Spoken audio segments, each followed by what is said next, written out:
Everybody, and welcome back to part 3 of the differences between British and American English.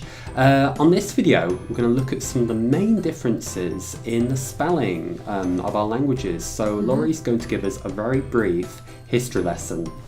All right. So it's only been about 200 years that there was a real difference between American and British English spelling. Before that, you notice there was a lot of mixing of what we would now call British and American spelling. Even Shakespeare used both in his writing, so if you take a look at that, it might be interesting to see. What happened was, after the Revolutionary War, around that time, there was a little bit more of a separation between American and British customs and what trickled down to the spelling. And Noah Webster, he's one of the people who helped found the Merriam-Webster dictionary. He decided that we'll have sort of an American spelling, and in his dictionary he made some changes that we're going to look at in a few minutes.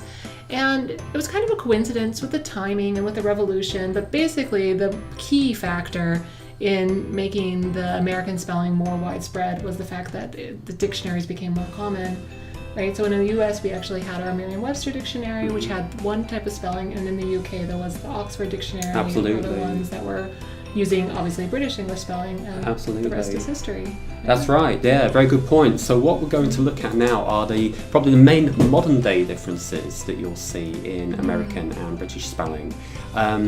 Probably you'll be familiar with some of them already.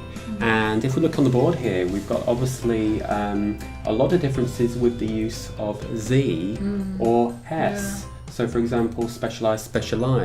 The pronunciation stays the same, but the spelling is obviously different. When we look at, for example, the word colour as well, in America it's tended to use with one O, and then we've got OU in the UK. Then theatre, again a little difference with the RE formulation here, and also defence, the same word again, but just with an S in the US and C in the UK. So so some small minor differences there. Yeah, and I think what's interesting, we spoke a little bit about the history of the spelling. Let's talk about the future. And some experts think that we'll see more and more American English. Maybe that makes me happy. Maybe it doesn't make you very happy. In the future, basically due to spell check, because spell check is often set to American English. Also, you see it maybe on the TV or in a lot of newspapers due to the internet, of course, and being able to access the information all the time.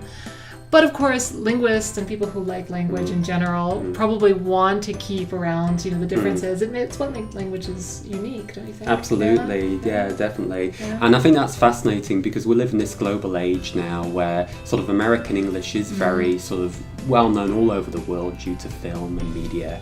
But hopefully we can retain some of these differences in our two languages, so it should be good. So we'll see you on the next video. Thanks for watching.